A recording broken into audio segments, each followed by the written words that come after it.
Digital ప్రపంచంలో సరికొత్త fashion Kisan fashion mall ఇప్పుడు మన బీరంగూడలో. అది మళ్ళీ సెన్సార్ అయిపోయింది, రిలీజ్ డేట్ చెప్పి బయటకు వచ్చేసిందని చెప్పేసి మాట్లాడుతున్నారు. అసలు ఇప్పటికైనా బయటకు వస్తుందా లేదనేది ఇప్పుడు డిస్కస్. సర్టిఫికెట్తో వచ్చేసింది సినిమా. కట్స్కి మొత్తానికి ఒక క్లారిటీ వచ్చింది. అంటే పొలిటికల్ ఏరియాలో క్రిటిసిజం ఉంది ఆ సినిమాలో అనేది ప్రధానమైన ఇబ్బంది. అంటే ఏదో పద్ధతిలో లీక్ అయిందని గొడవ చేయొచ్చు, అది బయటకు వెళ్ళిపోతుంది, కంటెంట్ జనానికి రీచ్ అవుతుంది. భరద్వాజ గారు, జననాయకను సినిమా వాయిదా పడకుండా వచ్చింది చూసాం. అది మళ్ళీ సెన్సార్ అయిపోయింది, రిలీజ్ డేట్ చెప్పి బయటకు వచ్చేసిందని చెప్పేసి మాట్లాడుతున్నారు. అసలు ఇప్పటికైనా బయటకు వస్తుందా లేదనేది ఇప్పుడు డిస్కస్. సెన్సార్ హర్డిల్ నుంచి బయటపడ్డారు, ఏ సర్టిఫికెట్తో వచ్చేసింది సినిమా. కట్స్కి మొత్తానికి ఒక క్లారిటీ వచ్చింది. ఓకే, వీళ్ళు కొన్ని కట్స్కి యాక్సెప్ట్ చేశారు. అంటే పొలిటికల్ ఏరియాలో క్రిటిసిజం ఉంది ఆ సినిమాలో అనేది ప్రధానమైన ఇబ్బంది. ట్రైలర్లో కూడా చూసాం మనం, అది ట్రైలర్లో చూసాము. అది దానికి సంబంధించినటువంటి కట్స్ వీళ్ళు యాక్సెప్ట్ చేశారు. వేరే సీన్స్తో కాంపన్సేట్ చేశారు ఆ టైంని. అవును, కాంపన్సేట్ చేయటం అంటే ఈ వ్యవహారాలన్నీ చూస్తే మనకి ఒక్కసారి 74 తాతమ్మ కళ గుర్తొస్తుంది. ఆ సినిమాకు కూడా అలాగే మొదట కొన్ని బీప్లు చిన్న చిన్న కట్స్ చెప్పారు. ఆ కట్స్తో సినిమా రిలీజ్ అయింది. రిలీజ్ అయ్యి 50 రోజులు ఆడేసింది. 50వ రోజున బ్యాన్ చేశారు సినిమా. 50 రోజులు ఆడిన తర్వాత బ్యాన్ చేస్తారు తాతం కళ. ఓహో, అంటే ఈలోపు కోర్టుకు వెళ్ళారు వాళ్ళు రిలీజ్ అవగానే. ఎవరు? పొలిటికల్ గొడవే. కాంగ్రెస్ పార్టీ వాళ్ళు కోర్టుకు వెళ్ళారు. కోర్టు నుంచి ఉత్తర్వులు తీసుకొచ్చి సినిమాని ఆపారు థియేటర్లో.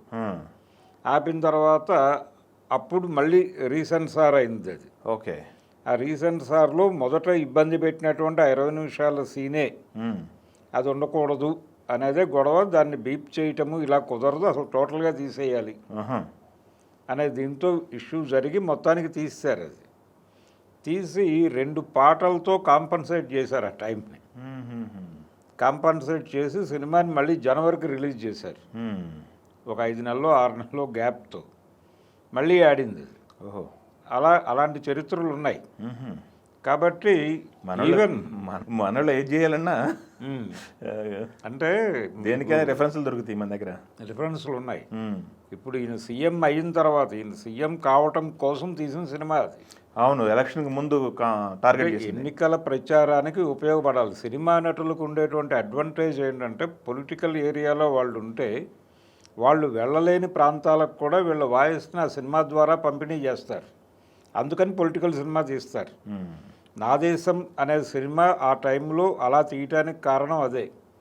ఆయన వెళ్ళలేని ప్రాంతాలకు ఆ సినిమా ద్వారా ఆయన రాజకీయ అభిప్రాయాలు వెళ్ళినాయి. అందుకని దానివల్ల జరిగే ప్రయోజనం జరిగింది.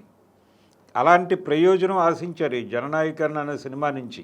విజయ్ తను వెళ్ళలేని ప్రాంతాలకు తన సందేశం తీసుకెడుతుంది ఈ సినిమా అనుకున్నాడు.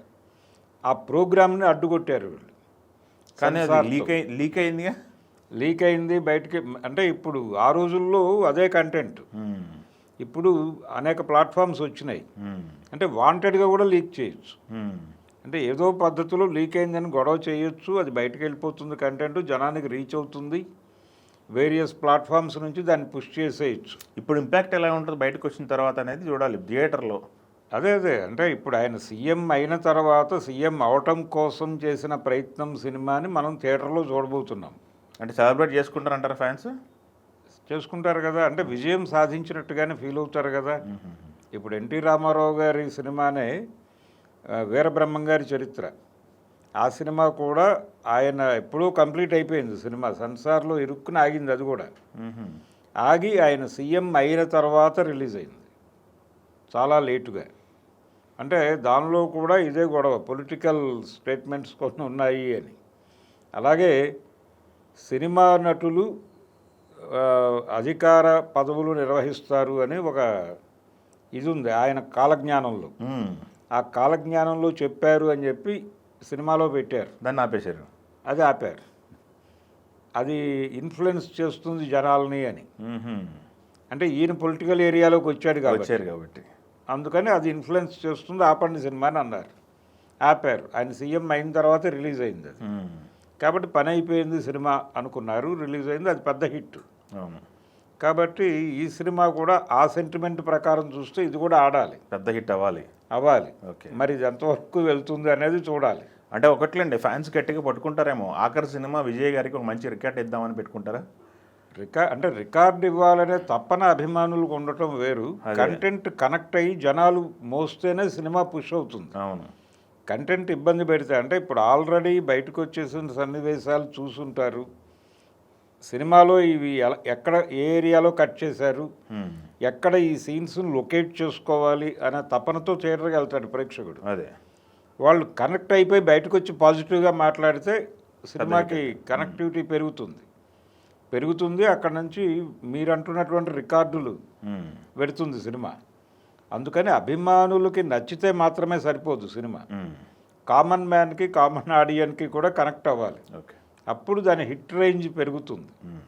అది ఏమైనా జరుగుతుందా అనేది చూడాలి ఈ సినిమాకి సంబంధించి. ఓకే. ఎలా పెడుతుంది అంటే వాళ్ళకైతే హోప్స్ ఉన్నాయి, సినిమా మీద హోప్స్ ఉన్నాయి. ఆయన ఫర్దర్గా కూడా మరి సినిమాలు చేసే మూడ్లోనే కనిపిస్తున్నాడు. చూడాలి ఈ సినిమా విజయం మీద. Okay, thank you.